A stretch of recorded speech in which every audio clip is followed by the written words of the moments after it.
Inicia-se agora uma transmissão dentro da programação do Museu Casa Mário de Andrade. Gênese, Gésio, Calil, Tiago e a todas as pessoas aqui reunidas, boa noite, bem-vindas neste nosso encontro que pretende trazer o novo lançamento que a Gênese preparou com textos de Oswald de Andrade pela editora Unesp. Então, temos este título, Arte do Centenário e Outros Escritos, que em instantes a Gênese já vai comentar e também dos seus convidados, mas antes de qualquer coisa, eu queria chamar o Gésio Hernani Bonfim Gutierre, que é diretor-presidente da Fundação Editora da Unesp, para dar uma palavrinha sobre esse lançamento e o que ele espera, então, dar uma saudação para nós aqui. Eu já chamo você, Gésio, e uma ótima atividade a todos vocês. Obrigado.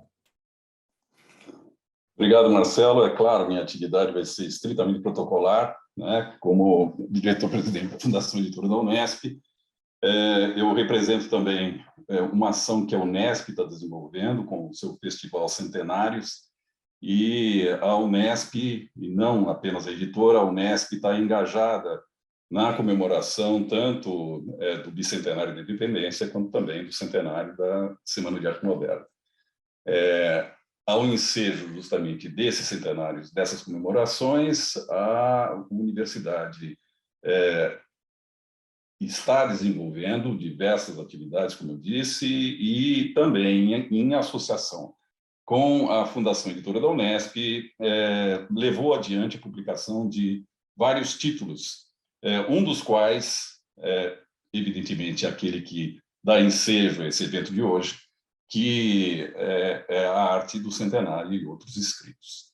Eu gostaria de expressar apenas o meu prazer, minha satisfação, meu orgulho de ter dentro do catálogo da editora a presença dessa obra idealizada, organizada pela Gênese Andrade.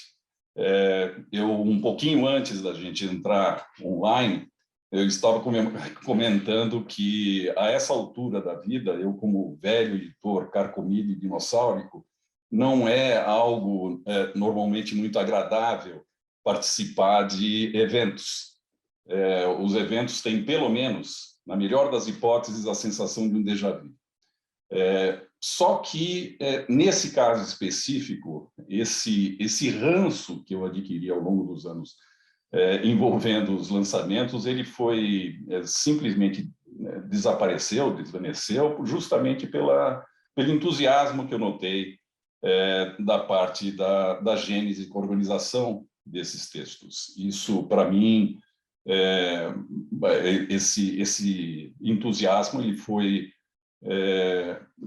comunicado ao editor, comunicado à editora, que levou adiante com muito gosto, né, toda a produção do livro. Eu gostaria de aproveitar a oportunidade também para mandar os meus cumprimentos a toda a equipe de produção que se envolveu no livro, particularmente o Leandro, né, e o pessoal da área editorial da Fundação Editora da Unesp, que levou adiante um trabalho que nos orgulha também. Enfim, eu gostaria de salientar apenas esse prazer, esse orgulho que nós reafirmamos aqui com a publicação desse trabalho, parabenizar muito enfaticamente a Gênese e agradecer a presença de todos e, evidentemente, a parceria com a Casa Mário de Andrade pela realização desse evento. Cabe-me apenas fazer os votos de um excelente evento e que ele possa esclarecer, entusiasmar e divertir todos aqueles que participam dele. Muito obrigado. Passo a palavra à Gênese de Andrade ou ao Marcelo, para que os trabalhos tenham sua continuidade. Muito obrigado.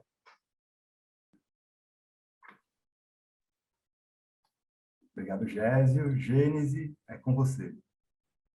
Olá, boa noite a todos. Agradeço imensamente ao Gésio e a toda a equipe da Editora Unesp pela possibilidade de publicar este conjunto de textos do Oswald, né? O livro ficou primoroso, foi um trabalho maravilhoso, eu adorei todo o processo. Poucas vezes eu me aborreço durante, ao contrário, muitas vezes eu me aborreço durante o processo de edição de livros, e foi uma exceção o trabalho com a equipe da Editora Unesp. Eu raramente me aborreci, né? Houve um processo de produção muito prazeroso, uma equipe muito competente, e o resultado tem sido muito elogiado, o livro vem sendo muito bem recebido, e eu fiquei muito feliz em poder trazer estes textos a público, e para mim também é muito importante o fato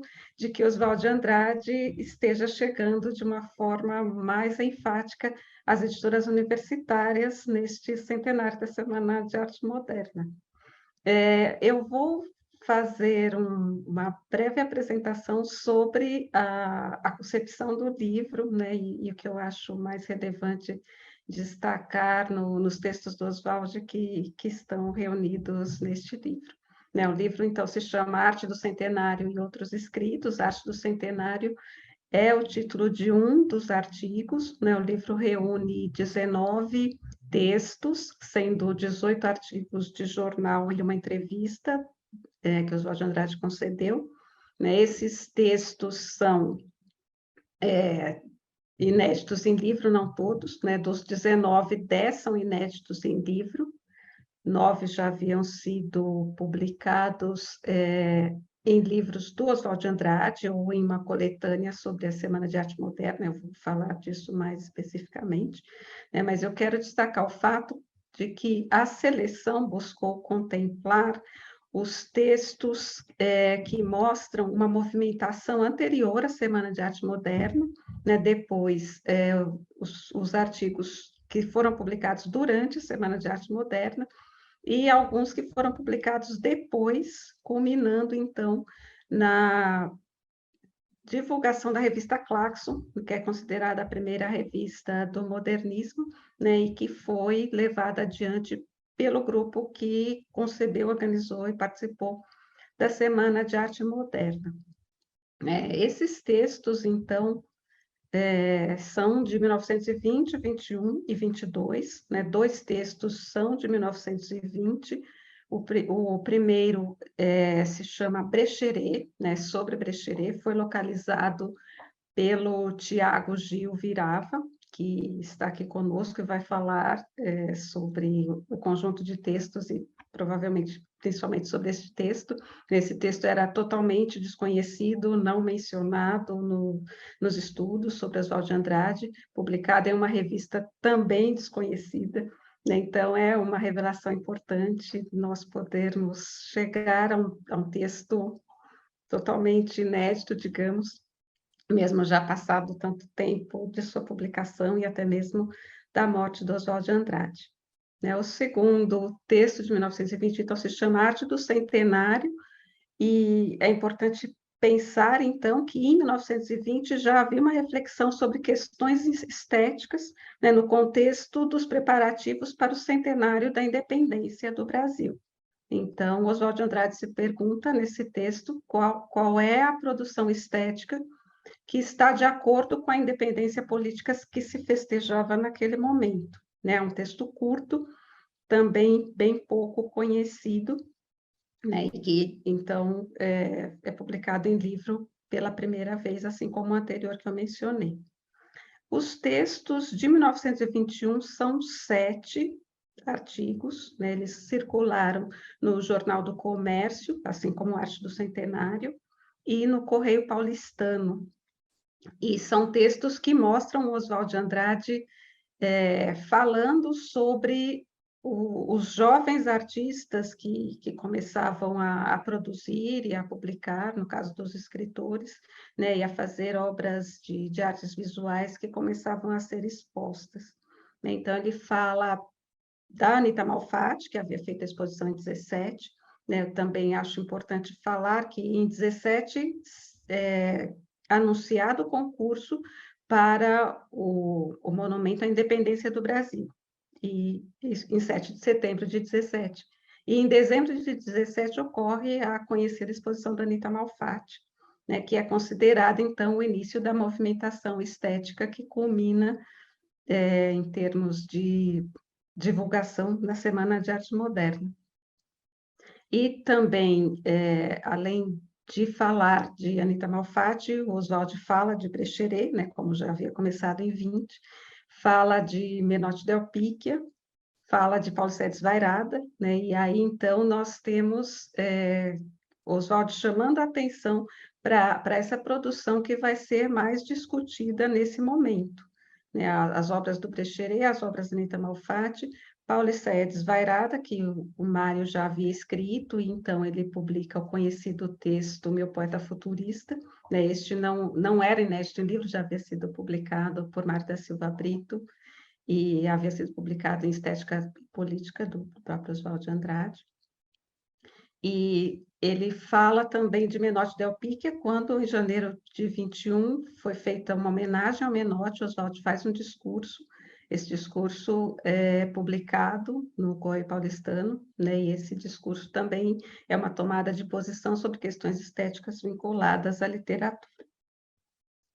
Os demais textos de 21 não haviam sido publicados em livro ainda, né? Eles foram comentados, como eu falei, pelo Mário da Silva Brito, no livro História do Modernismo Brasileiro, antecedente da Semana de Arte Moderna, pela Vera Chalmers, em sua dissertação de mestrado sobre jornalismo de Oswald de Andrade, e por Ana Teresa Fabres no livro Futurismo Paulista, né? Apenas comentados e citados, mas não haviam ainda sido publicados integralmente em livro. E eu estudei esses textos quando eu escrevi um artigo para a revista Remate de Males, da Unicamp, no contexto dos 90 anos da Semana de Arte Moderna, né? A revista seria publicada em 2012, acabou saindo em 13 ou 14, né? E nessa época o que eu estudei foi a movimentação em torno das artes visuais em contraste com uma produção literária que não era ainda tão relevante como viria a ser a partir de 24. Né? Se evidencia aí que o que havia pronto em 21 e apresentado em 22 na Semana de Arte Moderna, de modo mais consistente em termos literários, era apenas Paulo Sedes Vairada. Né? E os demais textos estavam em produção, não haviam sido publicados ainda, e esteticamente, até mesmo no caso de Oswald de Andrade, os romances mais relevantes não são os que ele havia já escrito em 20 e 21, que são os da trilogia do exílio. Inclusive os Condenados, que ele vai publicar em 22, e do qual ele lê textos na Semana de Arte Moderna. Né? E esse conjunto de textos, então, eu retomei nos cursos que eu ministrei virtualmente na Casa Mário de Andrade, em 1920, em 2020 e 2021, né? Tanto o primeiro sobre os antecedentes da Semana de Arte Moderna em 1920, então comemorávamos 100 anos em 2020, e os antecedentes da Semana de Arte Moderna em 1921, que o curso que foi ministrado em 2021, né? E à medida em que foram feitas as conversas durante as aulas, os interesses dos participantes, né, ficou evidente que esses textos eram relevantes e mereciam estar ao alcance de um público mais amplo, né, porque o Jornal do Comércio não está digitalizado, disponível em formato aberto na internet, né, só é possível consultá-lo em formato impresso no Arquivo do Estado ou na hemeroteca digital da Biblioteca Mário de Andrade. Né? Então, o acesso a eles era, digamos, restrito, né? E foi por isso que eu achei que seria relevante reuni-los em livro e publicá-los como fizemos.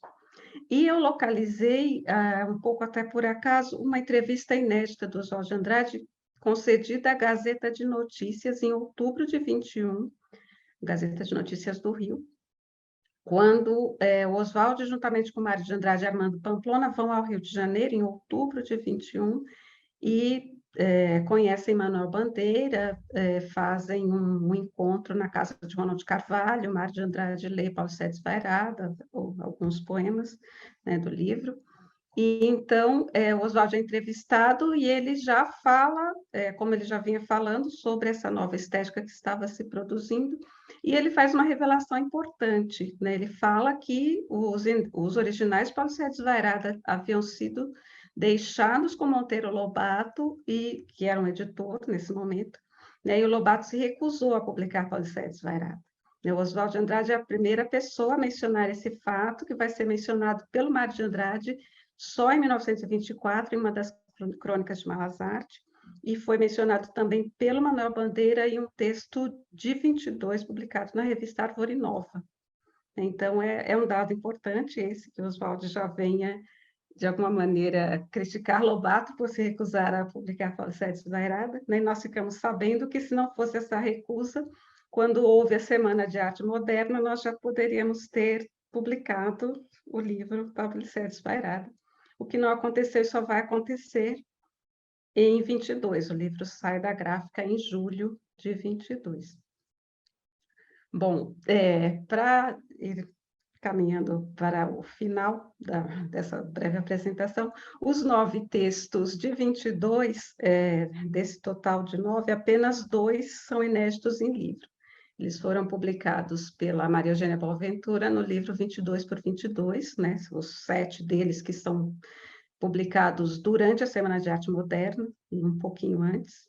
E os inéditos em livros são um sobre René Thollier, sobre o livro O Senhor Tom Torres, e é um texto importante porque o Oswald fala do René Thollier, mas fala também, com muita ênfase, dos versos, dos poemas do Guilherme de Almeida, do Sérgio Millier, inclusive ele cita um poema que depois vai ser publicado em Claxon, do Sérgio Millier, né? E o último texto do livro é sobre Claxon também, né? Anuncia o primeiro número de Claxon, que acaba de chegar às livrarias e a ser enviado aos assinantes, né? Então, a gente, nesse conjunto de textos, percorre essa trajetória da preparação para a Semana de Arte Moderna e, se poderia dizer, da consolidação, em um primeiro momento, dos ideais da Semana de Arte Moderna, com a revista Claxon.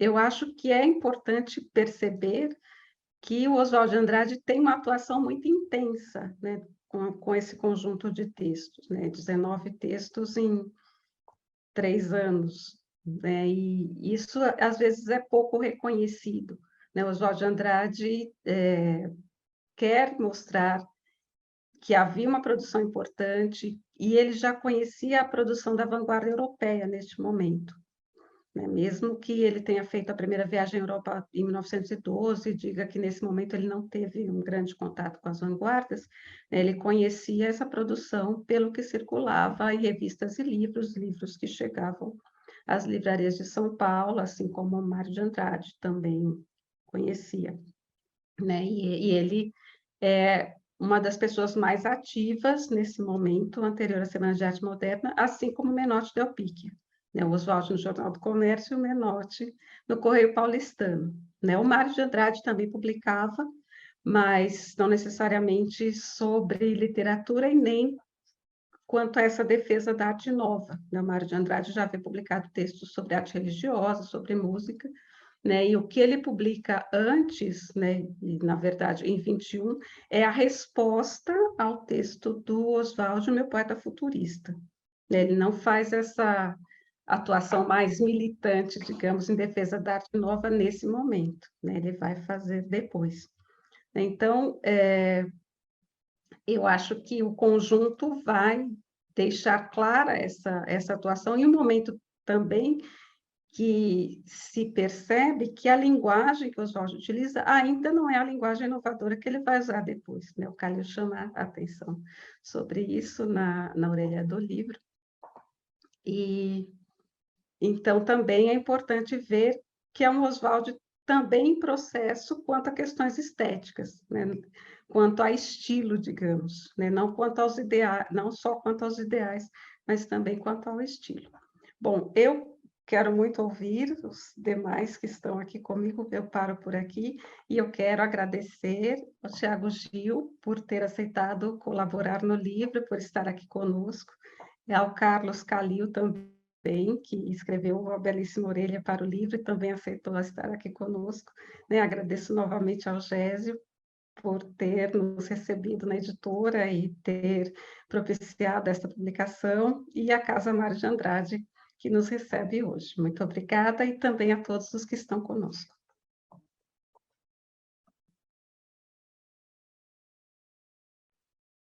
Obrigado, Gênese. Acredito que seguirá com o Tiago, é isso?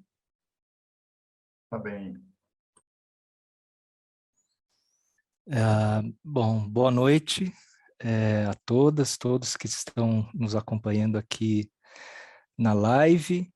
Eu quero começar agradecendo muito a Gênese pelo convite para colaborar com o livro, a editora Unesp também, pela parceria, pelo trabalho de edição primoroso. A gente comentava um pouco mais cedo, antes da live começar, que ele está um livro gostoso, né? Um livro pequeno, gostoso de segurar e de ler. Olha lá, a Gênese está mostrando. Agradecer também a Casa Mário de Andrade pela acolhida aqui nessa live, pela estrutura. Fico muito honrado, muito feliz com essa colaboração para uma obra que eu acredito, como a Gênese já comentou, que ela é fundamental por essa proposta de reunir textos que estavam dispersos por coletâneas ou ainda inéditos, o que permite que a gente possa, lendo, né, essa sequência, acompanhar esses posicionamentos que o Oswald teve nesse período de 20 a 22, também os vai-vens do pensamento oswaldiano nesse momento. Quando a Gênese me convidou para colaborar com um ensaio na publicação, me lembro que a gente já conversando por telefone, eu já meio que dei ali um roteiro do que eu poderia contribuir, porque a minha contribuição é muito um desdobramento da minha pesquisa de doutorado, que eu defendi em 2018 na ECA USP, sob orientação do professor Tadeu Chiarelli. Tive o prazer de contar com a Gênese na minha banca de doutorado. Nessa pesquisa, o que eu fiz basicamente foi me dedicar a uma investigação da relação do Oswald com as artes visuais ao longo da maior parte da sua trajetória, no recorte de 1915 a 1945. Fiz isso basicamente em 3 frentes. Primeiro, um mapeamento do pensamento do Oswald sobre arte, tal como ele aparece, às vezes mais organizado, às vezes de forma mais fragmentada, nos textos que ele escreveu sobre arte, sobre artistas, nesse período. Uma segunda frente foi uma investigação da relação que Oswald teve com artistas, para além, claro, da mais conhecida, com a Tarsila do Amaral, que foi sua esposa, mas também com outros artistas, entre eles o Brecheret. E uma terceira frente da pesquisa foi a presença das artes visuais na produção literária e poética do Oswald. É um capítulo da tese, sobre isso. Então, o ensaio que eu escrevi para o livro, ele é uma espécie de junção, ele junta essas 3 vertentes da pesquisa que eu fiz sobre o Oswald, porque no texto eu comento alguns dos artigos que ele publicou sobre arte entre 17 e 21, né? Então eu até recuo um pouco em relação ao recorte do livro para recuperar algumas ideias que ele já começava a trabalhar ainda em 1917, na defesa que ele faz da Anita Malfatti, né? Quando ela sofre o famoso ataque do Monteiro Lobato em resposta à exposição. E eu comento também a relação do Oswald com o Brecheret, fazendo isso a partir de uma leitura de cenas do romance, do primeiro romance do Oswald, que é a trilogia Os Condenados, a trilogia do exílio, onde aparece um personagem, vou falar sobre ele daqui a pouco, em que, enfim, eu lanço uma possibilidade que o personagem Jorge Dalvelos, ele é uma imbricação do Brecheret com o próprio Oswald. Enfim, o Oswald que acaba aparecendo, então, no meu ensaio é um Oswald que ainda não vai falar tanto sobre algo que vai ser fundamental para ele depois, que é, por exemplo, o cubismo. Esse Oswald de 17 a 21 ainda não fala muito sobre o cubismo, embora conhecesse já, não é no que o cubismo, ou na leitura dele do cubismo, na leitura que ele fazia do cubismo, que vai interessar para ele nesse momento. Esse momento é de um Oswald ainda mais interessado numa ideia de arte como expressão e como símbolo, e não numa ideia de arte mais construtiva, como a gente vai talvez encontrar no Manifesto da Poesia Pau-Brasil, a partir do contato mais direto que ele teve com o cubismo. Na minha opinião, essa ideia de arte como expressão, como símbolo, que vai aparecer nesse Oswald ainda pouco conhecido, né, antes de 22, vem muito da sua experiência direta, da sua relação direta com a Anita Malfatti e com o Victor Brecheret. No ensaio para o livro, eu foco mais no Brecheret, né, muito por conta desse personagem dos Condenados, que é o Jorge Dalvelos.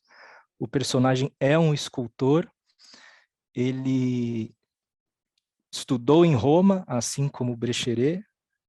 Esse personagem tinha um ateliê no Palácio das Indústrias, assim como o Brecheret. O tipo de escultura que esse personagem produzia, pelas descrições da sua obra que aparecem no romance, também é muito similar às esculturas do Brecheret, que inclusive é autor da capa do segundo volume, né, da trilogia A Estrela de Absinto. Então tem uma relação muito direta desse personagem com o Brecheret, que advém do conhecimento que Oswald teve da obra de Brecheret numa exposição, se não me engano, das maquetes para o Monumento à Independência, que ele vai visitar no Palácio das Indústrias, e ali ele fica sabendo que tem um escultor ali, recém-chegado de Roma, que é o Brecheret, e ali ele conhece o Brecheret. Ao mesmo tempo, esse personagem tem um romance com uma outra personagem que se chama Alma. É um romance de traços trágicos, assim como o romance que Oswald teve com Miss Ciclone, Daisy, Maria de Lourdes Douzani. Então, por isso eu lanço essa ideia de que esse personagem, Jorge Dalvelos, ele é uma espécie de bricolagem entre Brecheret e Oswald. É assim que ele aparece para mim no romance. A partir dessa relação que eu vejo entre Oswald e Brecheret, dessa leitura também do personagem Jorge Dalvelos, eu vou me encaminhando para uma discussão sobre como Oswald lia a escultura do Brecheret, que aparece nesse texto que eu tive a chance de encontrar na revista Rajada, na Biblioteca Nacional, texto que foi publicado em 1920 e que abre a sequência dos textos do livro, como a Gênese falou. É um texto em que já aparece essa ideia de arte como expressão e como símbolo,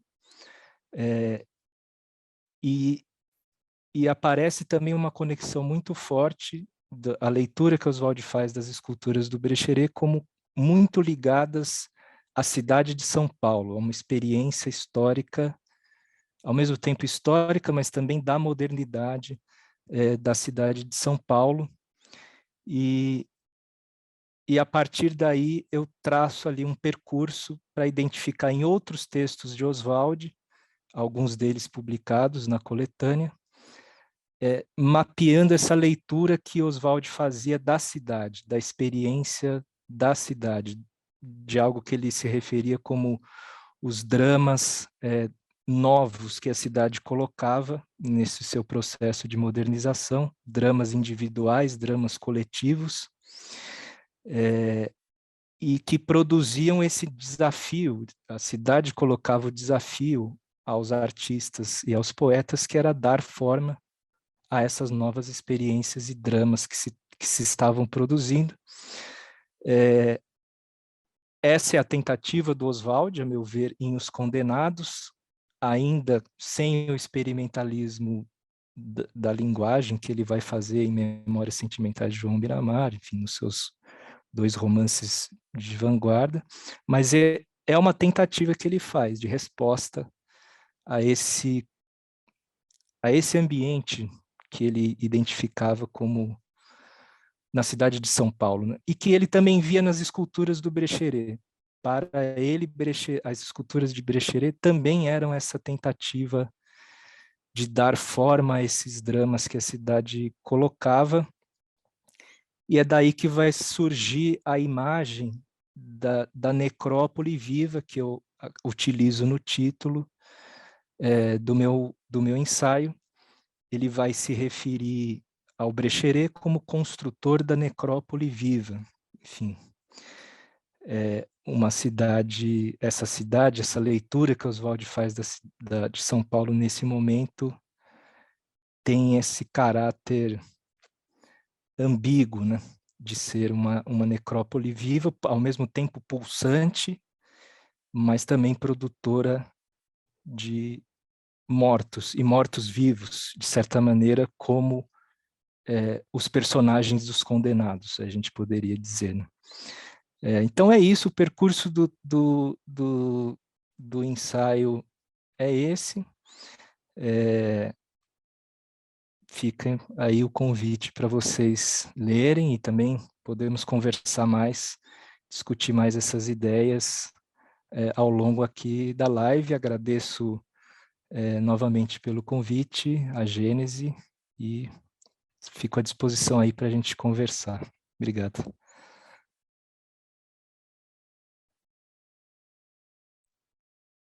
Obrigado, Tiago. Passamos então ao Carlos Calil. É isso, Gênesis? Por favor, Calil. Obrigado.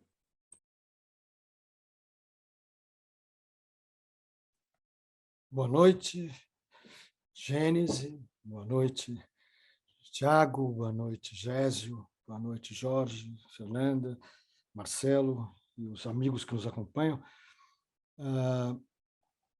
E a Gênese pelo convite, tanto para escrever a orelha, quanto agora para participar desse lançamento. O que me chamou a atenção nesse livro desde o início, foi o fato de que, em plena celebração do centenário, em que, basicamente, o que eu percebo é uma tentativa de desconstruir a Semana de Arte Moderna e o modernismo pelo aquilo que ele não fez, e não por aquilo que ele fez, aparece um livro em que tem novidade. Ou seja, em plena celebração do centenário, nós estamos descobrindo coisas ainda da semana. E eu estou convencido de que isso vai continuar, que quando a gente celebrar os 110 anos, eu já estou nessa estrada há muito tempo, eu já participei da celebração dos 50 anos, né? Não sei se eu vou chegar nas outras, mas ainda vai haver, provavelmente, coisas a serem descobertas.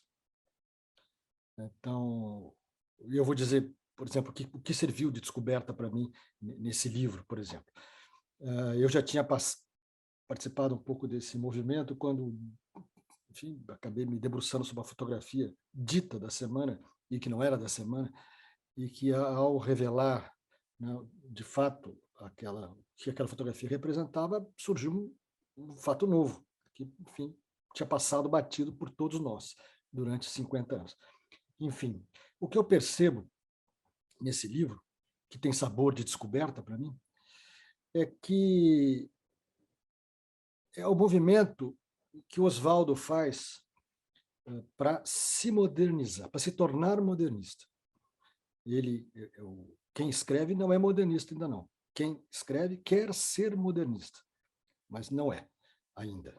Ele é um decadentista, escreve com todos os defeitos que ele critica, exatamente nos alvos do texto dele. Mas tem um esforço muito grande ali, sobretudo um esforço político, né? O que ressalta nesse momento é a atuação política do Oswaldo. né? Política no sentido de regimentar, de descobrir as pessoas que fazem parte do movimento, de nomeá-las e de arregimentá-las. Para mim, ficou claríssimo que eu nunca tinha, de fato, compreendido quem tinha feito a seleção final dos artistas presentes na semana, que sempre me pareceu um pouco estranho, porque, claro, tinha um compromisso de São Paulo com o Rio, do grupo daqui com o grupo de lá, enfim, em torno do Graça Aranhos, aqui, enfim, mas tinha gente que entrava de outra maneira, eu não sabia por quê, e o Oswaldo acaba revelando nesses textos que a Gênese reuniu, acaba aparecendo, né? A tal característica que o Mário tão lindamente descreveu, que era o Oswaldo mariscando gênios na multidão. Ele está mariscando os gênios nesses textos que a Gênese reuniu no livro agora publicado. Então, dá para perceber que foi ele, né, que fez o trabalho político de reunir aqueles artistas, né, que são ecléticos, para dizer o mínimo, né, inclusive em relação ao próprio ideal modernista. A outra coisa que eu acho que merece ser destacada é o fato de que fica claro, o Tiago mencionou isso agora, eu vou só reforçar, é que o Oswaldo define quais são os 3 mitos da fundação do modernismo paulista, digamos assim, do modernismo da Semana de Arte Moderna, que são Anita Malfatti, Brecheret e Mário. A Anita, não preciso insistir nesse assunto, já foi dito, todo mundo sabe, a Anita foi o primeiro grito, digamos, de modernidade que aconteceu aqui, e, sobretudo, a questão da reação do Monteiro Lobato suscitou o interesse em torno dela, político também, de defendê-la, né, não só artisticamente. Em seguida, o Brecheret vai influenciar tanto o Mário quanto o Oswaldo, porque se o Oswaldo projeta-se como personagem na figura do Brecheret pelo Jorge Dalvelos, como disse o Tiago, eu descobri isso quando eu fiz um trabalho em 73, chamado Os Idos de 22, em que eu, então, cheguei até a misturar uma fotografia do Oswaldo com a do Mário, juntar, fazer uma fusão visual para, digamos, visualizar o Jorge Dalvelos, né? E você disse muito bem, né? O Oswaldo descreve tudo enfim, é o lugar, é a figura, tal, e também ele descreve nas obras do Jorge Dalvelos exatamente aquelas obras que o Brecheret tinha feito naquela época, tal, a Vitória, enfim, etc. E o Mário vai ser também completamente tomado pelo Brecheret, pelo Cristo de Trancinhas, que vai deflagrar nele, né, a reação da tia ao Cristo de Trancinhas, vai deflagrar nele o momento psicológico para que ele, então, tivesse a coragem e, enfim, o desassombro de escrever Paulo Cédes Varane. Então, o Brecheret está nos dois. O Brecheret é o artista ideal dos dois. E para o Oswaldo, eu acho que vocês vão concordar comigo, para o Oswaldo, o Brecheret não é o artista moderno, apenas é o artista romântico, é o artista das óperas do Puccini, é o artista pobre, que precisa se fixar, que está à margem da sociedade, enfim. Então, é uma visão ainda, o Oswaldo ainda passadista, querendo ser modernista, enfim, né? É um momento de transição. E o Mário, quando ele, então, percebe o potencial do Mário, para dizer o mínimo, e solta aquela frase formidável de que o Mário era um poeta futurista e o Mário tem que reagir. O Mário que estava se escondendo lá no conservatório, atrás enfim, da posição que ele tinha alcançado lá, inclusive de professor, né, catedrático, e ele, então, é obrigado a sair da toca, é obrigado a se defender, a se colocar, e a partir daí não para nunca mais. O Mário, a partir daí, vira um grilo falante, né? O Oswaldo já era, né, e o Menotti também. Então, outro ponto que me parece interessante é que nesse movimento da semana,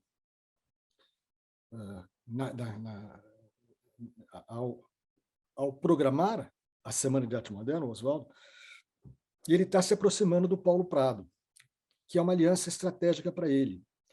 porque o Paulo Prado vai ser aquela figura, primeiro, que vai garantir a existência do evento, né, com vários expedientes, né?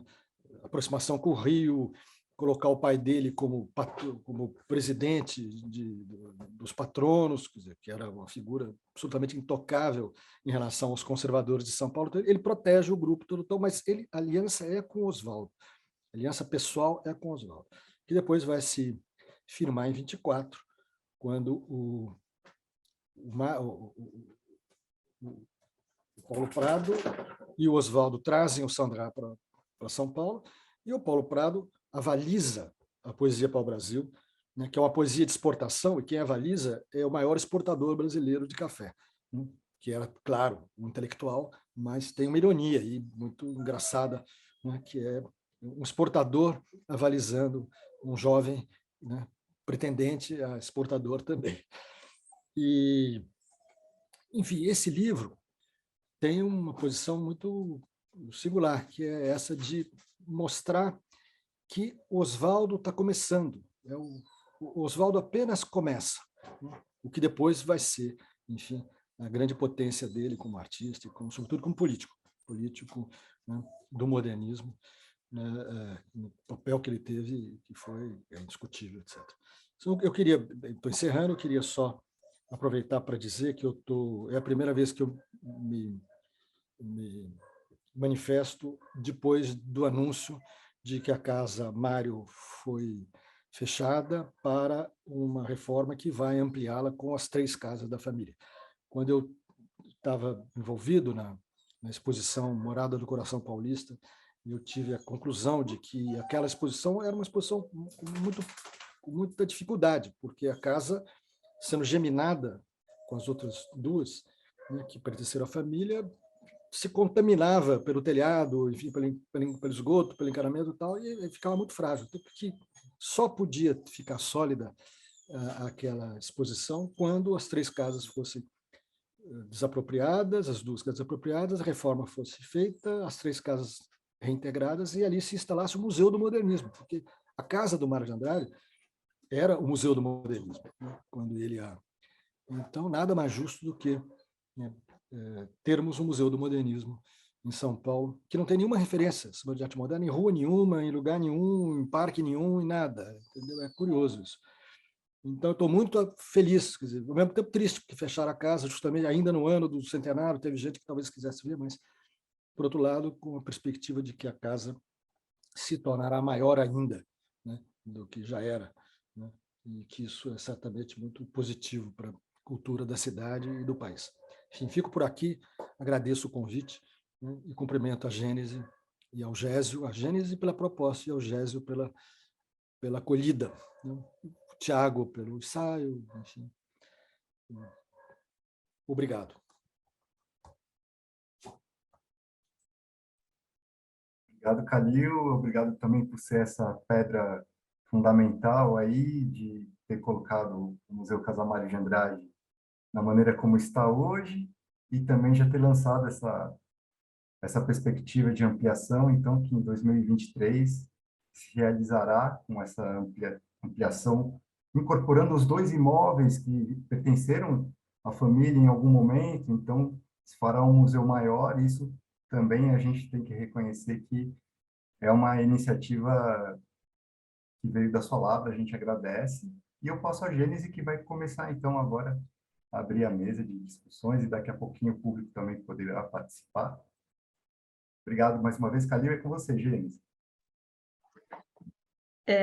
Eu só queria retomar o fato de que, no texto que eu escrevi para o livro, né, eu focalizei as reflexões do Oswaldo sobre literatura nesses textos, né, e ele se volta, como eu disse, para os vanguardistas europeus que ele já conhecia, né, e principalmente para os futuristas, que era o que circulava mais aqui, né, tanto pelas leituras do Mário também e do Menotti, né, quanto o uso do termo futurista e também do termo futurismo, são muito interessantes. Segundo Ana Teresa Fabres, é um uso estratégico, né, porque era um movimento mais conhecido, né, e já desde 1909 havia informação, já havia os manifestos e já havia circulação, né, e é curioso e é possível ver a polêmica que se desenvolve em torno desse termo, né, porque aí a palavra futurismo vai servir para qualquer coisa, né, do que não era compreensível em arte é chamado de futurista, né, um comportamento fora de padrão é chamado de futurista, e aí depois do texto do Oswald, meu poeta futurista, surgem muitas críticas nos jornais, muitas ridicularizações ao poeta futurista e ao termo futurismo, né? E até se fazem sonetos para criticar essa ideia de futurismo, que era uma arte considerada fora de padrão, de pessoas loucas evidentemente, não aceita pelos conservadores. E o Tiago aborda principalmente a relação desses textos com as artes visuais, né, a partir do Brecheret, mas não só, né? Então, também a ideia desses textos que, de alguma maneira, analisam esse conjunto foi dar conta dessas duas possibilidades de leitura do conjunto, né? E o Calil na orelha acaba chamando a atenção para a questão da linguagem também, né? Quer dizer, o meu texto ficou enorme, não dava para ficar dissecando tudo, né? E o Calil chama a atenção de uma forma breve, mas muito significativa, sobre essa questão da linguagem desses artigos, né? Que causa impacto, né? Porque acaba contrastando, havendo um contraste entre o conteúdo e a forma, digamos, né? E isso é bastante relevante para a gente pensar depois a trajetória do próprio Oswald de Andrade. Eu não sei se devo continuar falando, talvez seja mais interessante a gente ver se há perguntas e depois eu posso voltar a algumas questões a partir das perguntas, se houver. Tiago, quer completar alguma coisa, Calil? E aí sim, então a gente pode passar as perguntas. O Gésio também, viu? Por favor, Gésio, se quiser complementar. Obrigado, gente. Oi, Marcelo. Não, é só esse comentário sobre a expressão, né, do futurismo. Me lembrou como era, isso já circulava no Pirralho, a revista que foi fundada, editada por Oswald nos anos 10, inclusive até com referências ao universo das artes visuais. Eu me lembro que uma das capas feitas pelo Voltolino era um retrato futurista do presidente Hermes da Fonseca, e era uma figura do presidente totalmente desconjuntado, assim, também uma crítica à situação do governo. E isso foi apontado como um retrato futurista, então tinha essa coisa já circulando, já na década de 10, imagino que muito a partir do que Oswald trouxe, né, também depois da sua viagem de 1912. É só uma nota de rodapé, o comentário da Gênesis, se tiverem perguntas aí.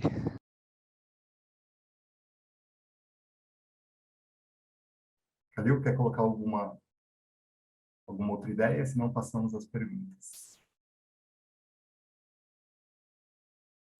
Não, eu estou curioso pelas perguntas. Eu já disse o que tinha que dizer. Então vamos lá. Fernanda, eu vou pedir o seu auxílio para mediar aqui as perguntas dos nossos inscritos, nossos participantes. Por gentileza, obrigado. Bom, a gente pode recolher perguntas pelo chat, então quem não quiser falar, enfim, pode escrever no chat.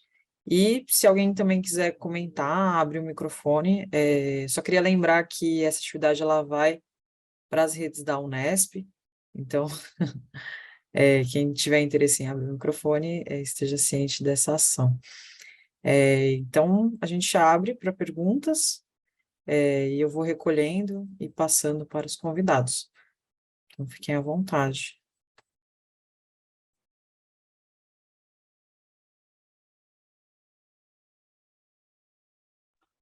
Quer Enquanto falar, as Jorge? perguntas... Jorge desculpa. quer falar.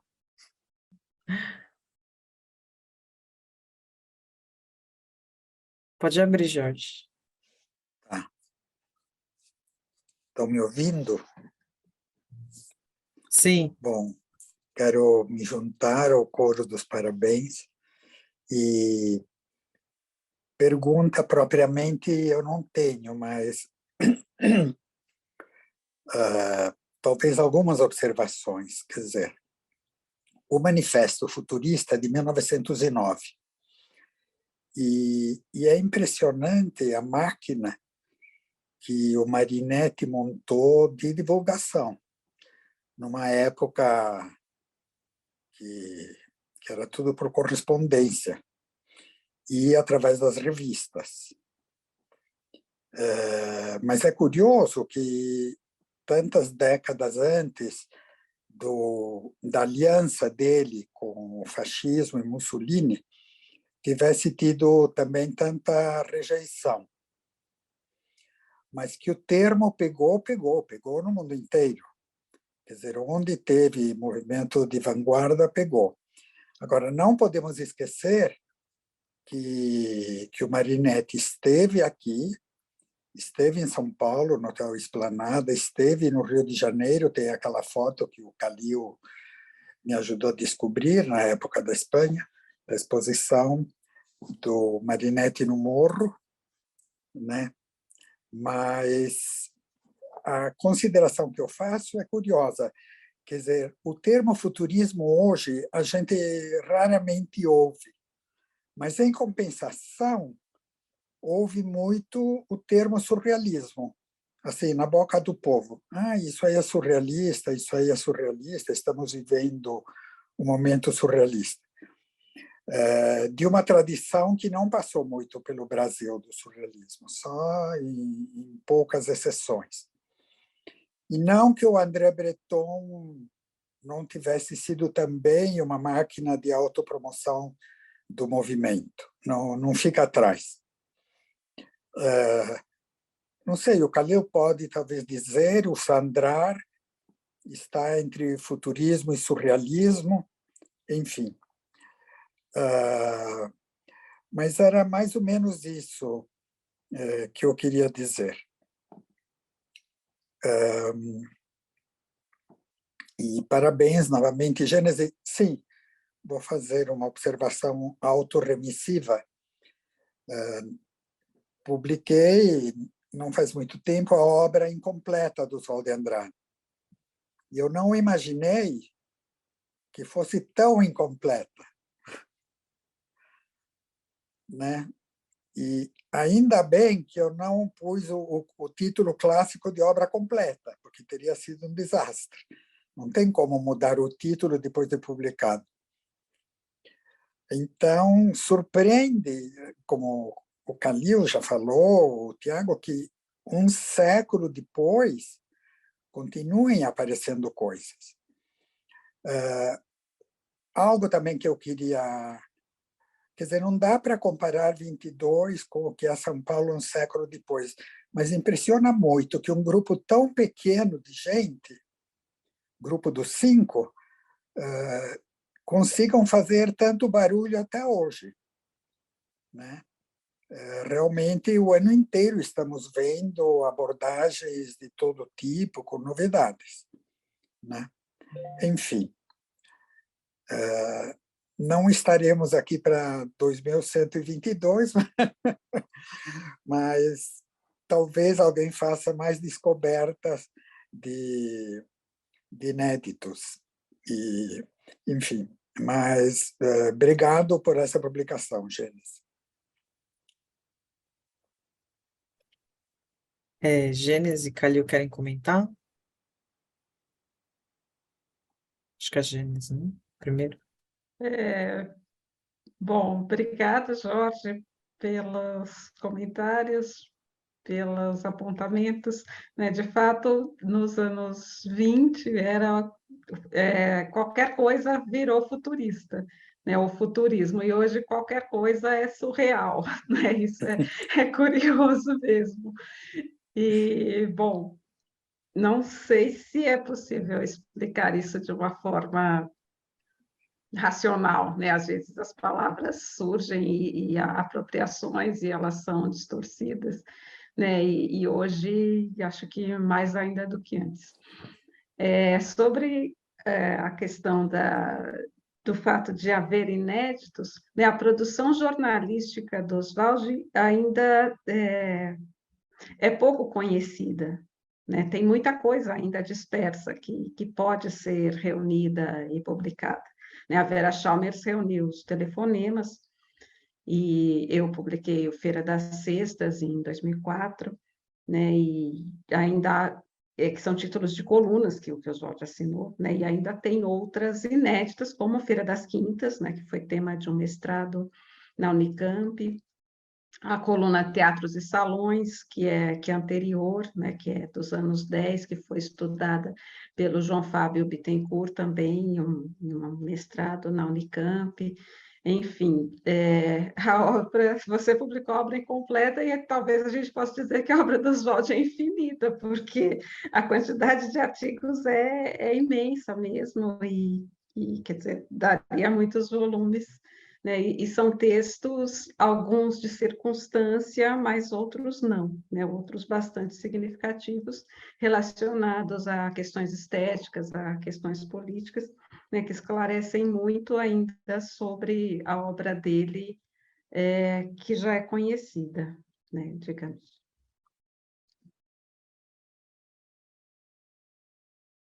Calil, quer fazer algum comentário?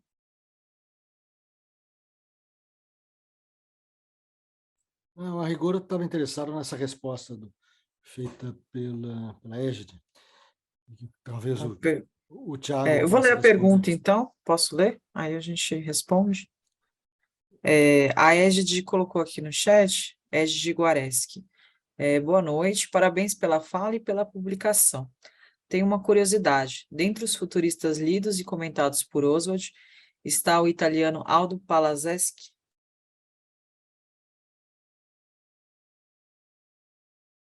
Posso passar para você, Calil? Acho que essa é da praia da Gênese, eu não saberia responder. Olha, eu não me lembro, e fazendo a busca aqui, realmente o Palazeschi não é mencionado, né? São citados vários, inclusive na entrevista, mas não o Palazeschi, né? O Menotti Del Pica, inclusive, chegou a traduzir no Correio Paulistano alguns destes italianos, né? A minha memória talvez não me ajude muito agora, né? Mas principalmente os que foram citados também pelo Mário no prefácio interessantíssimo, né? O Papini, deixa eu ver se me vem o nome do outro, mas o Palazeschi, neste momento, não aparece.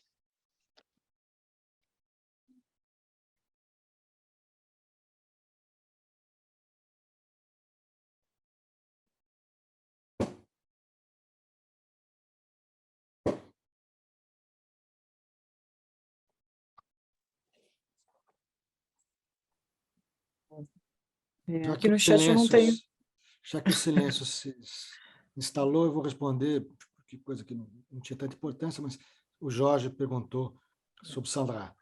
O Sandra não se dava nem com um nem com o outro, nem com Breton e companhia, por motivos ideológicos, e nem com os italianos. Os italianos era uma questão também mais política, o Sandra estava nessa época militando muito na França, e ele não queria perder para os italianos a primazia, né, do que era estar na moda, do que era, enfim, importante. Então era mais político, e quando o Marinetti vem aqui a São Paulo, o Sandra está, por acaso, em São Paulo, e vai, inclusive, encontrá-lo com ele, e o encontro é absolutamente irônico, né, em que o Marinetti não esperava encontrar o Sandra por aqui, nem o Sandra esperava encontrá-lo por aqui.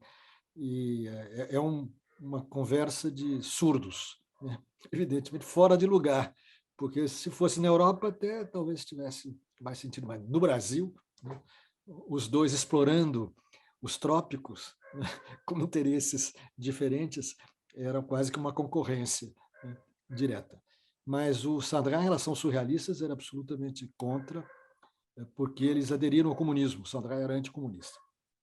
Então, no momento que eles fizeram a opção ideológica, o Sandrin praticamente, enfim, não teve mais relações com ele e foi boicotado pelos surrealistas, claro. O troco veio também na disputa literária e ideológica.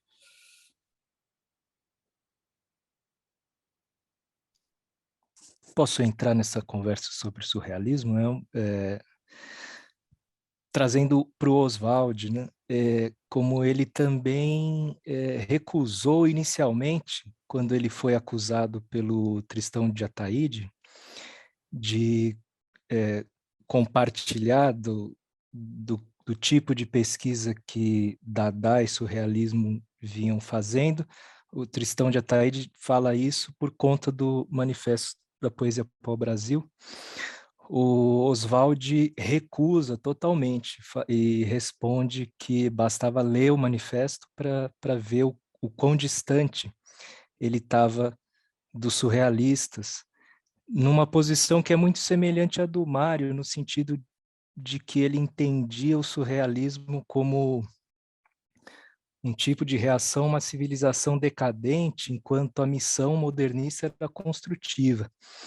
E era isso que ele defendia lá no Manifesto da Poesia Pau-Brasil. Então, Oswald, acho que naquele momento não iria aderir ao surreal. Depois se aproxima, né, na antropofagia do Benjamin Perret, que esteve aqui, e aí entende, né, também que a revolução surrealista, como ele fala lá no Manifesto Antropófago, tinha uma partilha da revolução antropófaga com a revolução surrealista. Mas é interessante pensar como num primeiro momento ele recusa, né, quando o Ataíde aponta. Enfim, eu me encanto muito sempre com Oswald por esses vai e vens, né? Essa capacidade dele também de se rever. O surrealismo é um caso. Em primeiro momento, uma recusa, depois uma aproximação. Deixa eu colocar minha colher torta aí nessa sua história, que é boa. É o seguinte, a relação com o Perret é bastante ambígua e muito contrastada, porque o Perret vem para o Brasil, enfim, como um dos arautos do surrealismo, aliás, com todo o direito, né? E o Oswaldo imediatamente janta ele, tá certo? E diz, né, o que provocou uma enorme irritação que a Revolução Antropófaga era já um momento superior do surrealismo. Vocês podem imaginar o que o Perret achou, né? Nenhuma graça nisso, e isso definiu a relação dos dois como uma relação muito contristada. Então, o Oswaldo aproveitou-se, né, do Perret, né, e jantou ele antropófagamente, né, e partiu para fora, para frente. Deixou para trás. A ideia de que o surrealismo era superado pela antropofagia, isso que eu quero dizer, né, deixou o Perret absolutamente fora de si. Obrigada, Calil. Obrigada, Thiago. Tem uma pergunta agora do Marcelo Tupinambá. O Marcelo comentou, né? Comentou-se sobre a importância dos textos de Oswald desse primeiro período revelarem uma ação política. O que permanece e o que se modifica disso no Oswald dos anos subsequentes?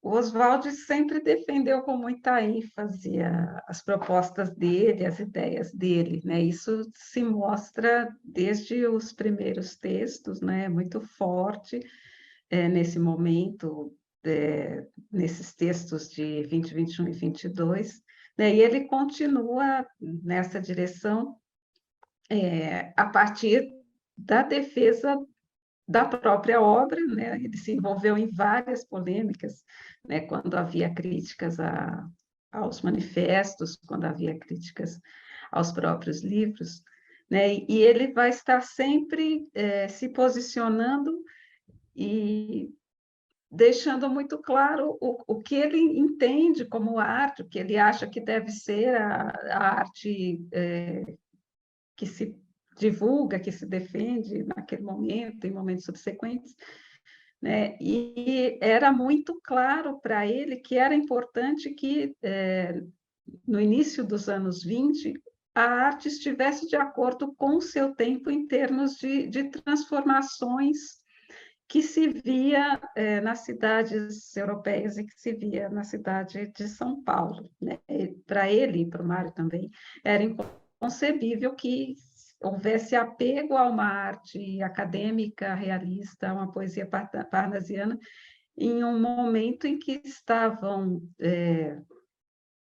predominando na Europa as vanguardas, e chegavam ecos aqui, e a cidade se transformava, o contexto era diferente do contexto em que surgiu aquela arte que ainda era muito respeitada, né? E é por isso que ele se posiciona tão claramente, tão enfaticamente defendendo, né, essa arte nova que não estava ainda definida, né? Eles ainda não sabiam bem o que seria, mas eles sabiam o que eles não queriam, né? E depois o Oswald vai se posicionar sobre outras questões também ao longo da vida, né? Ele tem textos de crítica política e social, né? A atuação dele nos jornais, como eu disse, é constante, né? São colunas e são textos esparsos durante toda a trajetória dele, desde o primeiro texto em 1909, né, até textos que ele escreveu às vésperas da morte, na coluna Telefonema, publicada no Correio da Manhã, né? Ficaram inéditos, inclusive, textos que ele escreveu pouco antes do falecimento. Então, ele era uma figura que estava o tempo todo querendo tornar públicas suas ideias, né? Fossem estéticas ou fossem políticas. E muito do que ele diz também nos artigos transparece na obra ficcional, na poesia, nos manifestos, enfim. Gênesis, eu queria fazer uma pergunta para você. Obrigada, pela sua resposta também. Eu queria saber nesse processo de pesquisa, qual foi a sua grande descoberta nos textos, né? E eu queria que você comentasse um pouco sobre isso, se teve alguma grande descoberta e, enfim, falasse um pouco desse processo. Bom, então, a descoberta maior foram esses textos que eram totalmente desconhecidos, né? Porque, como eu disse, os outros não estavam recolhidos, mas haviam sido mencionados, né? Pelo Mário da Silva Brito, principalmente. E a entrevista eu encontrei por acaso no site da Biblioteca Nacional. Não me lembro o que eu estava procurando e cheguei a essa entrevista. Daí o texto sobre o Brecheret eu descobri por intermédio do Tiago, né, lendo a tese dele. Então, realmente foi uma grande surpresa, né, encontrar esses textos, que são textos muito relevantes, né? O texto do Oswald sobre Brecheret é muito importante porque é um dos primeiros, né? O Menotti havia escrito sobre Brecheret em janeiro de 20, o Oswald já havia mencionado Brecheret, mas esse texto tem um olhar mais específico sobre as esculturas, né? Que não está nos outros textos, né? E a entrevista, como eu falei, documenta a importância dessa viagem em outubro, né, ao Rio de Janeiro, e mostra o conhecimento que ele já tinha da produção vanguardista, né, e tem essa revelação do Lobato que eu mencionei. E eu queria comentar também que, embora esses textos, em termos de linguagem, não sejam inovadores, neles estão algumas tiradas do Oswald de Andrade, né, que acabaram já até circulando por aí, sem que se dissesse a fonte, né? Então, ele se refere, por exemplo, ao Castro Alves como batateiro épico da língua, né? Isso é muito engraçado. Isso está no texto sobre Paul Fort, que foi publicado em 9 de julho de 21. Ele critica os sonetos, né, a forma fixa, e se refere aos sonetos como o trote curto de 14 versos pirotécnicos. Né? Esse está no texto Senhor Dom Torres e Arte Moderna, publicado em 14 de maio de 22. E ele reage de uma forma violenta às críticas que ainda se fazia aos modernistas e a referência a eles como futuristas, nesse mesmo texto, o senhor Dom Torres, dizendo o seguinte: denominar-nos, pois ainda de futuristas, é renunciar à crítica pelo coice, à discussão pela cretinagem peluda. E ainda no texto sobre Claxon ele diz: para nós, hoje, vocês sabem o que é ser futurista? É ser clássico, né? Então ele faz um trocadilho com clássico e claxon, né? Escrevendo clássico com C e depois com X. Então isso já mostra essas tiradas, esse humor do Oswald, essa, às vezes, até violência nas respostas, né, que vai marcar a trajetória dele, né, e tem já esses momentos nesses textos de 21 e de 22. Obrigada, Gênese. Tem um comentário aqui no chat da Tamara Abreu. Boa noite, Gênese, parabéns pela sua nova e muito interessante publicação. Parece curioso que Oswald não tenha se relacionado com os surrealistas quando na França eles eram justamente os que mais gritavam contra o passadismo, tendo publicado inclusive um panfleto derrisório e escandaloso contra Anatole France no dia de sua morte. PS, em princípio, eles parecem partir de uma mesma guerra ao passado, mas pode ser apenas uma semelhança superficial, daí a minha curiosidade. Tiago, quer responder?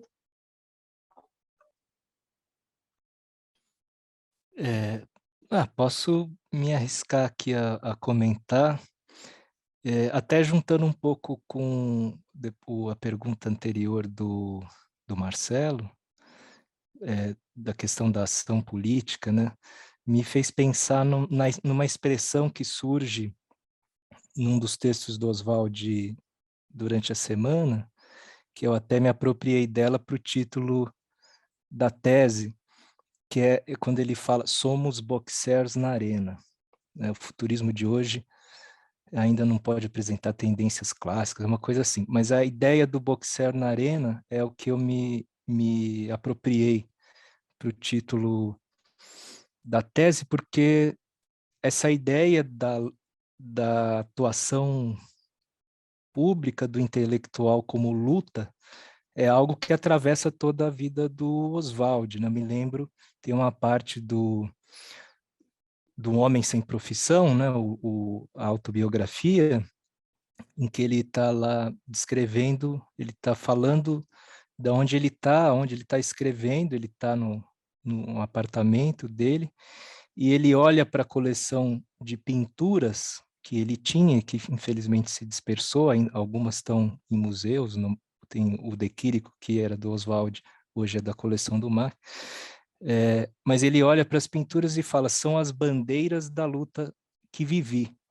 Então, é a ideia da atuação pública do intelectual como luta. Então, acho que tem um Oswald de uma atuação política que, ao mesmo tempo, ele está circulando nos ambientes diplomáticos, né? Em 23, ele está em contato com o embaixador brasileiro na França, que arranja a conferência para ele na Sorbonne, ele tem essa circulação de ir cavando também os espaços para o modernismo através dessas redes que ele circula, com Paulo Prado, como o Calil apontou, também em outras. Mas tem também essa ideia da ação política como a luta do intelectual no espaço público, que já está presente nesses textos, e é uma característica do Oswald, vai permanecer, né, em toda a atuação do Oswald. E eu acho que aí é que ele vai um pouco de... Os surrealistas também tinham isso, mas o que eu acho que vai ser a discordância, talvez a discrepância do Oswald com relação a surrealistas era que armas usar, talvez, porque a pesquisa surrealista do inconsciente, num primeiro momento, ela vai ser lida, tanto por Oswald quanto por Mário, como algo, bom, isso é de uma civilização que acabou de sair de uma grande guerra e não sabe para onde ir. Nós precisamos de um esforço construtivo. Então, as armas que o Dada e o surrealismo estavam investigando na sua luta não servem para nós, a gente tem que buscar em outros lugares. Aí eles vão ler a revista L'Esprit Nouveau, vão se conectar com outras vertentes, né, da pesquisa de vanguarda que estava se dando ali em Paris, nesse grande centro. Acho que me parece que a ideia da luta é uma afinidade com a vanguarda surrealista, mas é com outras armas. Pelo menos num primeiro momento era isso que os modernistas Mário e Oswald viam, né? Me arriscaria a responder isso, não sei se a Gênese, o Khalil querem contribuir também.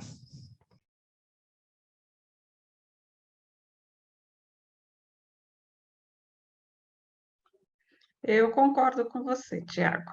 Não tenho nada a acrescentar. Então, vou seguir.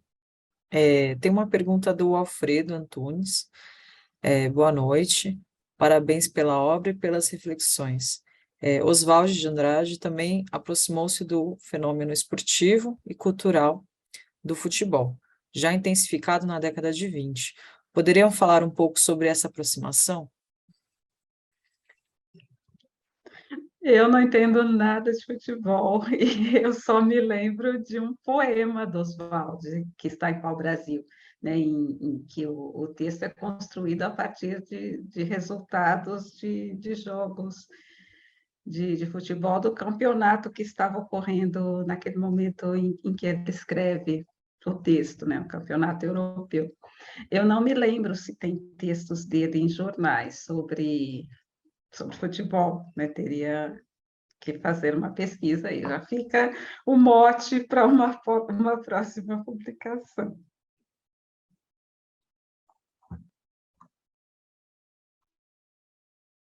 Gênesis, se eu não me engano, esse poema, eu não estou com o livro aqui agora, infelizmente, esses são os resultados dos jogos de futebol amador de São Paulo na Europa. Havia em São Paulo o irmão do Paulo Prado, o Prado Júnior, que depois foi prefeito do Rio de Janeiro, era um esportista. Ele organizou uma excursão dos futebolistas amadores de São Paulo. O futebol só se profissionalizou no final da década de 20. Nós estamos falando do meados da década de 20, até que o texto está no Pau Brasil. Então ele levou esse grupo, que não era a seleção brasileira, porque nem existia essa ideia de seleção brasileira, mas era, enfim, alguns dos melhores jogadores brasileiros. Tinha o famoso Fedenrach e tinha também o homônimo do Mário de Andrade, o Mário Andrada, que era o parceiro do Fedenrach. E essa excursão foi impressionante. O Brasil, imagina. Esse time, né, ganhou todas as partidas, menos uma, inclusive de seleções nacionais. E o que o Oswaldo faz que aí houve, claro, aqui em São Paulo, uma grande celebração disso, o Oswaldo faz justamente registrar, né, o orgulho que já se tinha do futebol brasileiro, no caso paulistano, né, que foi para a Europa e venceu. Né? Venceu todos os jogos, menos um, inclusive de seleções. Eu escrevi sobre isso, eu acho, no site da Morada, por causa da questão do Mário Andrada. Tem um nicho sobre o Mário Andrada, né, e lá então eu falo dos jogos, enfim, e não falo do poema do Oswaldo, mas falo dos jogos, do caso. Porque o Mário também gostava de futebol. O Mário ia aos jogos de futebol. Inclusive está no Paulisteia, né? Ele fala, domingo, futebol, enfim, tem uma ideia de frequentar o futebol. O poema se chama Europa Curvou-se ante o Brasil. Já localizei aqui na obra incompleta.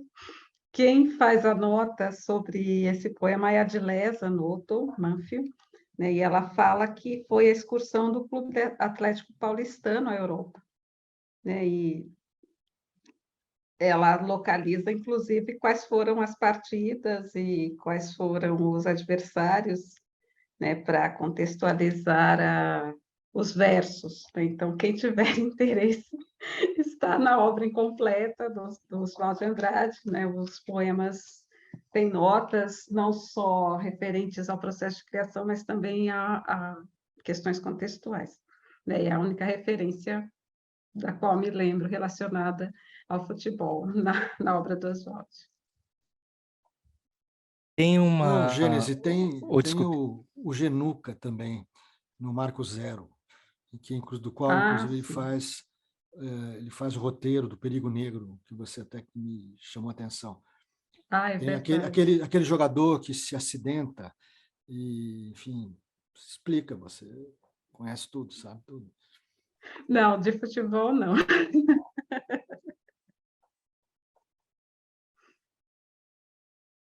Quer fazer algum comentário, Thiago? É só também um adendo aí. Tem um pequeno texto do Oswald de 43, é um texto um autorretrato publicado na revista Leitura e depois foi republicado em alguma das coletâneas que agora eu já não me lembro. Mas ele fala: fui preguiçosamente esportivo, pratiquei o futebol, a natação e o boxe. Então tem aí uma frente de pesquisa que vale a pena investigar aí, essa relação do Oswald com o futebol. Acho que a lembrança do Calil é muito boa. O roteiro do Perigo Negro com esse jogador, e não só o jogador, mas toda a cultura em torno do futebol amador, o barbeiro que frequenta o campo, o empresário que banca o time, tem toda ali uma percepção que é de alguém que conhecia e frequentava os estádios e acompanhava essa cultura do futebol.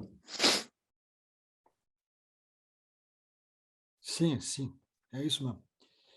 Inclusive aproveita para criticar os cartolas, já na época eram figuras, enfim, Exatamente. no mínimo polêmicas.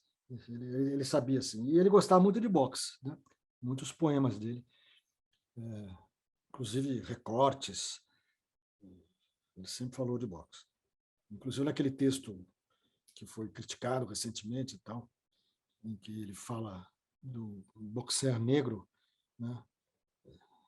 O Oswaldo sempre foi ligado no boxe. Quer dizer, a ideia que você muito corretamente aproveitou para o título da sua tese, que é um boxer, o Oswaldo se via, de fato, como um boxer. Acompanhava os grandes líderes do boxe da França, enfim, eu me lembro de um recorte que tinha no álbum da Tarsila, quando ela estava casada com ele, no qual tem a fotografia, que não é da Semana de Arte Moderna, que tem também um recorte. Eu coloquei isso no livro do Aventura Brasileira do Blaise Sandra, tem lá esse recorte reproduzido. Então, o Oswaldo, enfim, se interessava por boxe e acompanhava. Supostamente na abertura da primeira exposição da Tarsila no Rio de Janeiro, segundo uma das matérias que foi publicada, compilada pela revista de Antropofagia, teria quebrado o nariz de uma figura que era fã do Rodolfo Amoedo e criticou a pintura da Tarsila.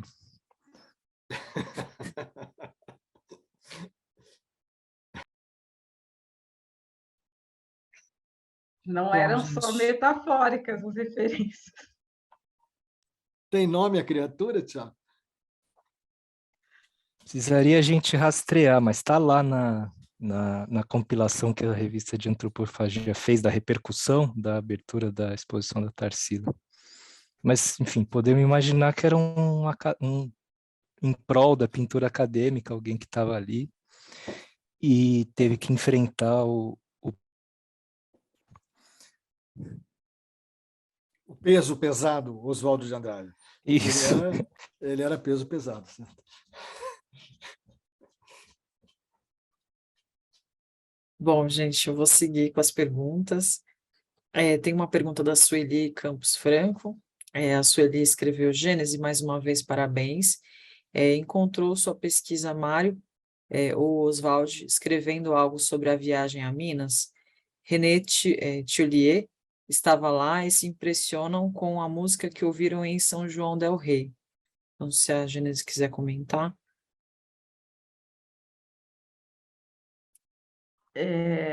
Eu acho que um dos levantamentos mais substanciosos sobre a viagem a Minas é o que está na Aventura Brasileira, né? A cronologia do Sandrá no Brasil e da viagem a Minas, né? O Calil recolhe e complementa a pesquisa do Alexandre Eulalie, né, com os textos que foram publicados na época, né, sobre a viagem, né, e os comentários deles. Né? O René Thiolier é pouco estudado ainda, já tem, acho que uma tese sobre ele que eu não li ainda, né? E a Flávia Toni fez uma apresentação no ano passado no Instituto Moreira Salles, na qual ela fala sobre o impacto que as músicas religiosas causaram no grupo, inclusive no Sandrá, na Tarsila, né, durante essa excursão. Né, são as informações que eu tenho no momento. A Sueli escreveu: sim, conheço, mas acho curioso ainda não ter encontrado o Mário escrevendo sobre isso. Aqui a Carolina comentou que há fotos do Oswald com roupa de ginástica, e por conta disso esse comentário. Sim, existe uma foto dele com roupa de boxer.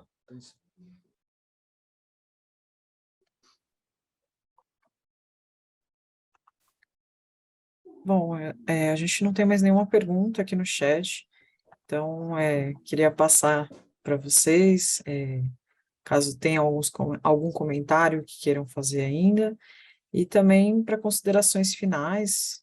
Então, eu vou começar pela Gênese, acho que a Gênese vai puxando as pessoas. Bom, só retomando essa pergunta, então o Mário escreveu sobre Aleijadinho, né? O Mário já havia se impactado com a obra do Aleijadinho quando ele faz a viagem 19.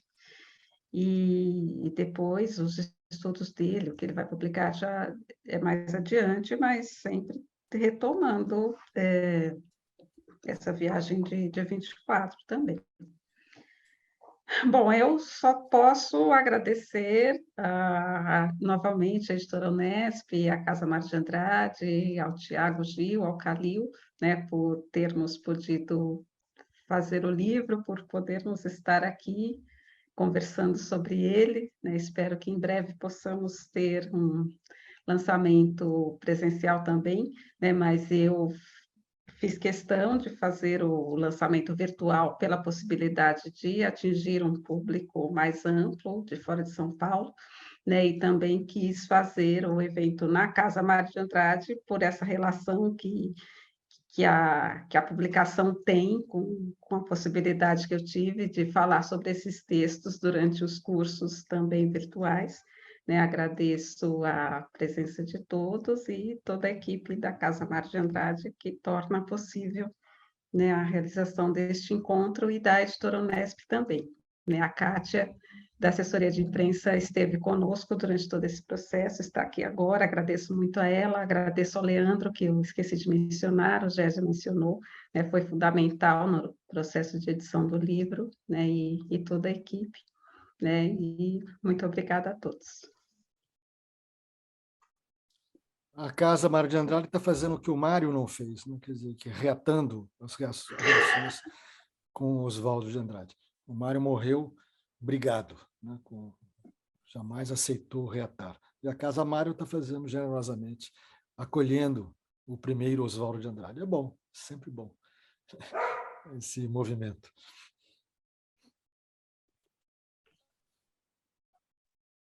Tiago?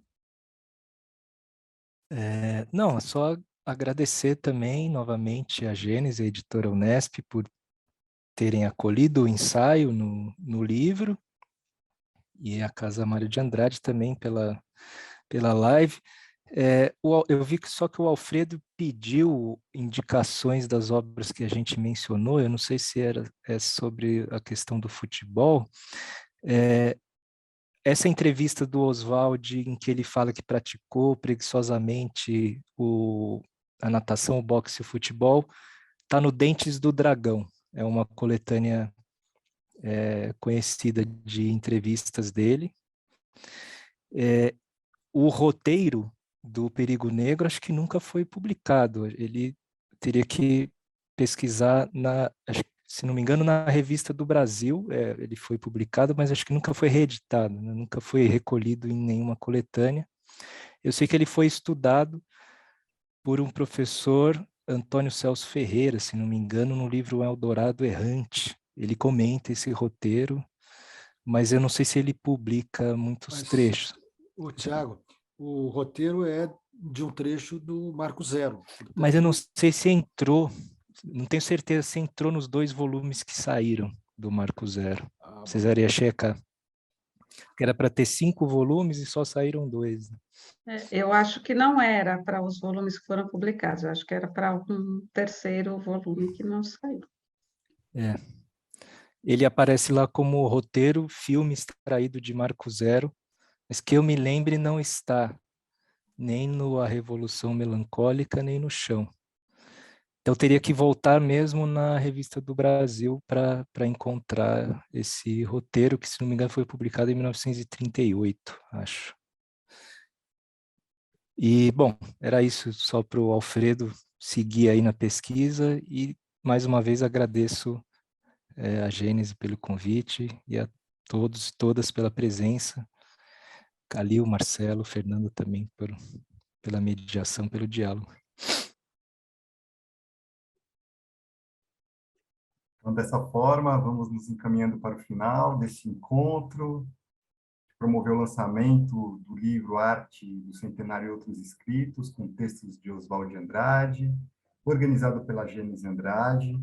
E aqui estivemos os convidados, a própria Gênese, estivemos o Gésio, que falou palavras introdutórias, o diretor-presidente da Fundação Editora da Unesp, o Carlos Augusto Calil, o Tiago Gil Virava e a todas as pessoas aqui reunidas. Essa parceria com a editora Unesp e o Museu Casa Mário de Andrade, nós agradecemos a presença e desejamos uma ótima noite e até um próximo encontro. Obrigado, gente. Obrigada, boa noite. Boa noite, obrigado, Gênesis. Obrigado, Tiago, Calil, Gésio. Obrigado. Jorge, a todas as pessoas. Obrigado, boa noite, pessoal. Uma Boa noite a todos.